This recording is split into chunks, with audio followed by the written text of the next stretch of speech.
Basically, njaga tufune ebigambo okuva eri baganda baffe baneeno nga batukakasa being funny si kya buli omu ebyaddala si kya buli omu. Nze Ssaabazonto owa Bizonto comedy. Olugendo lwaffe lubadde luwanvumuko nga lujja ne bamu ekinnya ne mugwayo bwe muki bano ne boogera bayikyulira nga ate badda mugendo bagenda okuba nga mukomyewo nga mulemeddeyo paka ne bakkiriza ne bagaa ti bano tebajja kugenda weebali. So wetuli tusanzeewo tutegeke sheeno okukakasa nti tukuze. Omuntu yenna buli lwategeka show aba ateekamu giya endala okuva wabadde agende ku kipya. So omuntu yenna amukkiririzaamu oba amusupportinga in any form bw'ogaana okujja ku show y'omuntu oba omukotogedde mwagala asigalawo waali kati obwagazi bw'olaga nino oyagala ave ku level kwali agende ku ndala kwe kumuwagira mu mbeera efaanaganako bwetyo. N'olwekyo tubategeeza nti nga 11 omwezi gwe tulimu teri kulanga kulala tugenda kubeera wano Lugogo Multipurpose Hall wetugenda okubakubira buli kimu kye tulina mu store. Njagala bategeeza nti eno show tugikoze si kubanga twagala kufunamu ssente nti kubanga twagala mutulabe ennyo wabula tugikoze ebawalirize okulaba eya next year. Nze siringa munnabyabufuzi agamba nti no nzize mumpe ekisanja kimu basebo ne bannyabo mbategeeza buli mwaka tugenda kubategekayo show emu naye eziddako mugyeko eno tezijja kubaako press conference tezijja kubaako kulanga tezijja kubaako bategeeza nti ya luno eno gye tukoze luno yegenda okubawaliriza okujjanga mutubuuza eddako yaddi musasule ne tiketi singa temumanyi nti ya lunaku ki kubanga twagala tuteekewo wave empya. Yes, eshow zibaddewo abantu bangi bazikoze nesisuubira nti olwo yali akoze show ngeri organized ng'eyaffe bwetugisuubira tugisuubira okuba nga yanjawulo mu ngeri gye tutajja kubabuulira gye twagala mugirabire wali tugisuubira okubaako ebintu byengenda okukola oba bye tugenda okukola ku sheeno okwawukanako n'abayimbi oba ne bannaffe abalala naffe kennyini nnyini twesunga okubira kubanga tuleeta ebintu nga bipya abantu benkola nabo bamanyi okumbuuza nti kino tunakikola tutya nabagamukakkane ffe tumanyi nti bw'oba oyagala okukola ebintu obeere successful kkiriza nti nno waggulu eri abantu gye batatuuka yewali sipeesi ennungi gyoyinza okweyagaliramu sipeesi eyo y'ebintu ebizibu. Ebintu ebisukka obwangu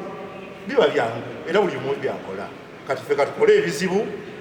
oba batukolimira oba tukola ki nekyetwekakasa tebasobola kubikoppa kakati katubireete mumwe n'amanya. So musubire ebintu ebirungi musubire content ategerekeka era gwe muyinza okwegomba okuddamu okulaba so that kyenjagala kituukirira nti shows eziddako mujja kujja buzibu tugambe nti abange yaddi nti ejja kubaayo ze tiketi mugimpe nga tonnamanya na date yenteekateeka bweri. So tukola rehearsals eza kika kya waggulu. Omusajja wuli ikyuli yaŋŋambye ekintu ekinyi simanyi oba yabadde akitegeeza senga mba mpasuredinze Princess Anne najja ku sheeno olaba kinaakola magulu ki nze siina mutawaana. So show mukadde munne obukulu tebuluma bukulu magezi. So nyongera bwongezi kowola bannayuganda nti ebiseera ebisinga mubadde nga mutubanja timukolayo ddi ne lasiya baali mutusaba atugamba ne mukoleeyokko nga tutandika omwaka netukiwanvuyamu katumaze okulaba nga tweteeseteese bulungi kati ekiddako tewali okugjako show ey'ebyafaayo naffe gye tukkiriza nti yabyafaayo. Bannayo ne Ssaabazonto tusanyuse nnyo okubalaba abatulaba abali wano n'abali eyo abanaatulaba oluvannyuma n'abali live ffe Bizonto nze Giant Zonto show yaffe nakusomezi 11 wano ekyenjawulo ekiri ku sheeno nti anaaba takedde oyinza okulabira mu ddirisa ng'ate osasudde kitegeeza nti ffe ssaawa 10 ng'emiryango gikoze eki giguddwawo. Tusaba busabi abawagizi baffe zigenda okuwera 11 nga mujju ffe tutandikirewo.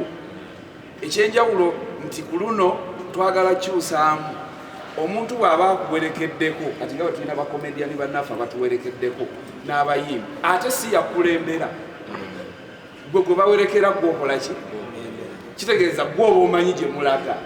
so si ate abakuwerekedde bakulembera ffe tujja okusooka kitegeeza nti bw'ona olwawo ojja ssanga performance ezimu ze tulina okukola nga ziwedde ate ng'ekiggwa tetukiddamu. Jjukira nti ku kyawa n'ekyalugogo tulina time limit saawa 6 kadde earlier the better. Bwe tutandika nga bukyali katugeze tutandika saawa 11 tugenda otuuka 6 nga tewaliwo kye tugamba kano tukaleseeyo nga tulabye. Kati tusaba busabe buli anajja mu kitambiro mu city jangu ng'okimanyi ffe bakatenerize ate ffe ba main performers mu show tugenda performing emirundi gye tutamanyi kubanga tulina sessions ez'enjawulo ate nga buli kye tumala tetukizza. Abayitako ku channel yaffe mumanyi ebiriyo byonna tugenda bijjiramu mu ngeri ez'enjawulo. Tulina ekyenjawulo, tulina costuming zino mubadde muziraba bulijjo nakati muziraba temujja zirabako kuolo. Tulina light ali ku byamataalo oyo yali yekka kati then ekikwatagana ku sound tetumanyi. Kitegeeza nti twagadde tukole ekintu ekyenjawulo. Omanyi bw'oba osooka entamu ewulira muliro mutya kati tetuyinza tandika kukola shate ne tutandika nga tuvumbeera. Kye tubasaba abawagizi baffe yonna gye muli mukeereeko ate mujje mutuwagire n'ab'emukono bwe gwira okuba kubanga ffe twagala nga ffe tusooka abalala bajje nga baperforminga mu intervals zaffe nti bwe tuvaako awo pasita kaakolewo ng'ayimbawo ate naye tumubalira bubalizi budde nti pasita enjiri enoze katukomewo. Kitegeeza nti ekisinga obunene kyaffe ate okwawukana ku launch nga bwe tulaba baganda baffe abayimbi bye bakola nti oluyimba lwe bajja okuyimba oba olumanyi ngera obadde oluwulira kati ate ffe byaffe bipya buli lwe tulabika. Ndowooza ekyo tukkaanya n'abawagizi baffe nti buli ne bwe tubeera ku stage lwoddamu tulaba kiba kirala. Kitegeeza tosuubira nti lwajja kuleeta oba lwe baayogera ku ki nedda ebyo bigenda kuba bipya byakwolwo. Mpozi ajja okukabana nti yanaatulabira emukono n'owekasanga ati ajja kulaba kyekimu kye tutandise nakyo wano ebugogo. Ebisinga ku ebyo tubirinde ku kitambiro mu city nga 11, 12 ne 13. Bannaye tweyanze nnyo tweyanzeege tavangamu akyalimu mpaka Katonda walisalawo. Ekiriwo leero kya show yaffe nga nnaku z'omwezi 11 Novemba tugenda beeraku Mama Papa Soul. Tusaba abawagizi baffe okujja otuwagira kubanga bye tugenda oleeta bigenda bya byanjawulo ng'era omukulu Mbabaali we yabagambye ne ku YouTube channel yaffe tetudda mu waaka buli we tulabika ekintu kiba kipya. So bafani baffe bafani ba Bizonto tubasaba mujje mutuwagire. Tubasuubiza okukola ebyenjawulo engoye zigenda bazanjawulo costumes zaffe zigenda bazakabi sound agenda bawakabi tutegese bulungi mukeere mutulabe mutuwagire tweyanzanye. yakkiriza yali aŋŋaanye wewamma bawaayiriza nnyo pike yagenda osemba malemumu Bazonto Zonto asinga omuto Bizonto ebina myaka 34 ekikonna ku lwaleero yeshow yaffe netutegese ekitambiro mu city ennaku z'omwezi 11 omwezi gwetulimu guno gwa Novemba. Tugenda beera wano ennyini Lugogo Kuwuma Papa Soul. Eno show egenda ba yabyafaayo nnyo kubanga kino kye bayita nti omuliro guyingidde mu city. Tusazeeko eno nsasagge ennyini. Lwaki ngamba nti nsasagge waka mulungi nnyo tugenda performinga okumanyanga kino kya tabu ne bakomedians bannaffe bennyini kyemmanyi bagenda tandika kikopo ate kyemmanyi tebajja kituukako nga 11 tugenda beera wano nga 12 tuli mukono 13 tuli ku Afro Club ekasangati tubaniriza mwenna wabula n'ekirala tiketi singa zigenda atanafuna tiketi ogwe olabye mukanda wange mubukinga tiketi singa obudde bukyali kuba zidduka kyemmanyi ababukizeza wano eno wano Kuwuma babukizeze mukono babukizeze kasangati omanye ekintu kigina bakyamaanyi neyanzisanyuse kazi bannaye eriiso awaddugala we walaba Uncle Isma alina kyalabye. Ensonga lwaki tulina olaba Bizonto is one zisijja nkwene wano kubanga ebintu byabwe sibitegeera byakunama simanyi kwerega kola ki tulina ofuna comedy abazadde abaana abakadde nga tusobola omulaba mu dayini nemukola comedy namba nga ndaba n'abazzukulu bange nenvaawo nasitama nakola biki nemwekola twagala tubeewo ne comedy ali mu education babizonto n'ennyambala ogiraba si kuwemula comedy wamuwakuwemula nowemula omukazi nowemula abakazi abambi nenagwamu nini nzono gwesobola olaba babizonto kisobola comedy kati ono omwana muto muyimbi atudde wano nange ntudde wano bubuka najja natandika okwogera abakazi babebati simusobola comedy kyekigenda okumpagiza baani babizonto tugambye ne kiripu fetukutwogera ne batukolamu checks and balance naye ne kebakozeemu otuulekanuga babanzira muddi so nolwensonga eyo tugula tiketi nze Isma mpagira abantu bonna abayimbi bawagira bateka ebivulu byabwe ngula ki tiketi era ngera kugula tiketi za mitwalo 10 kaye gabeerebweru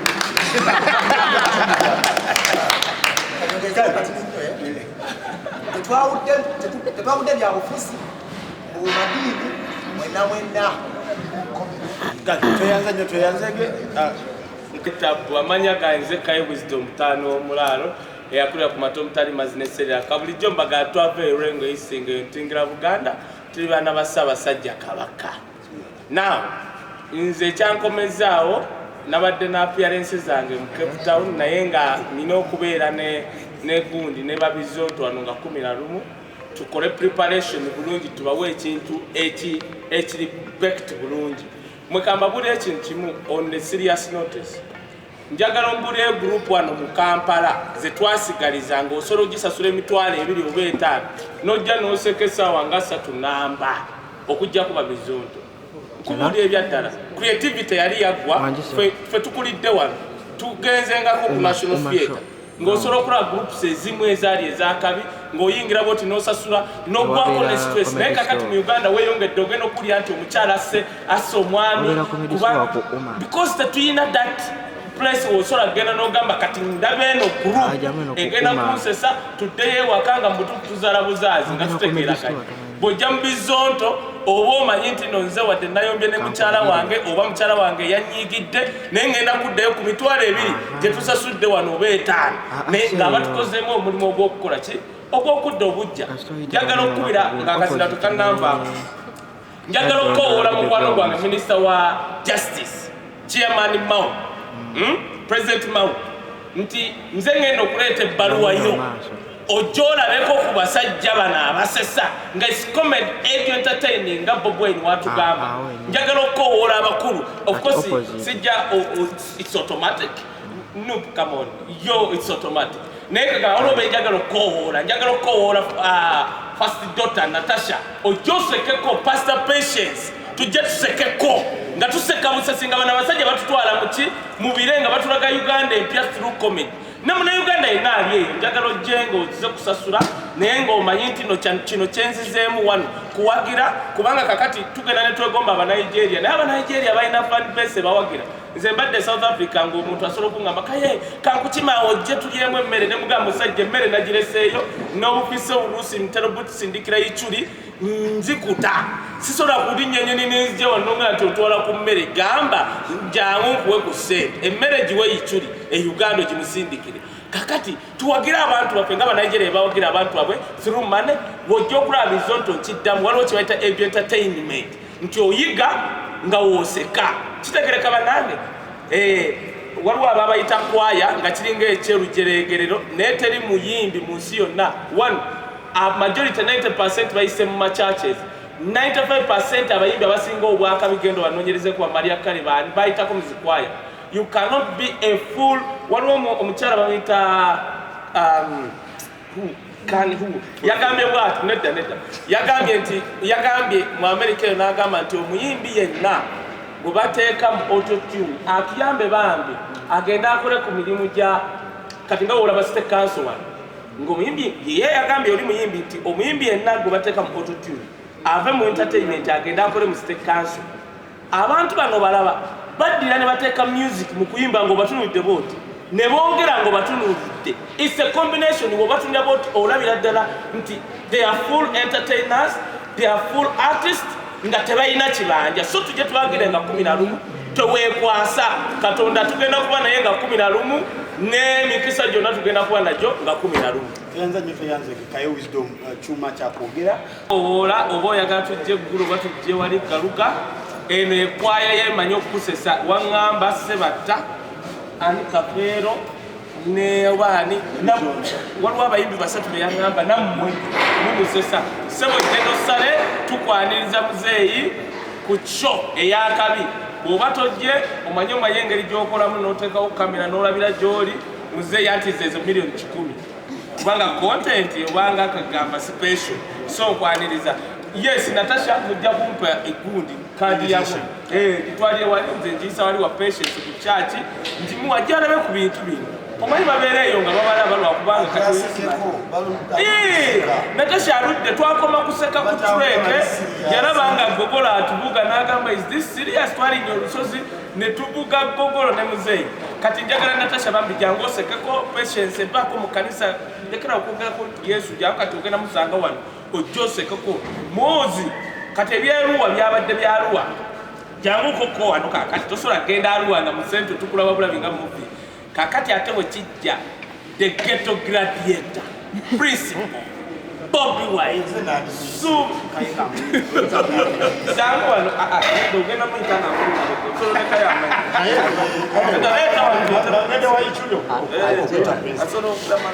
waliwo yaŋŋambye tuyina bato ku lunaku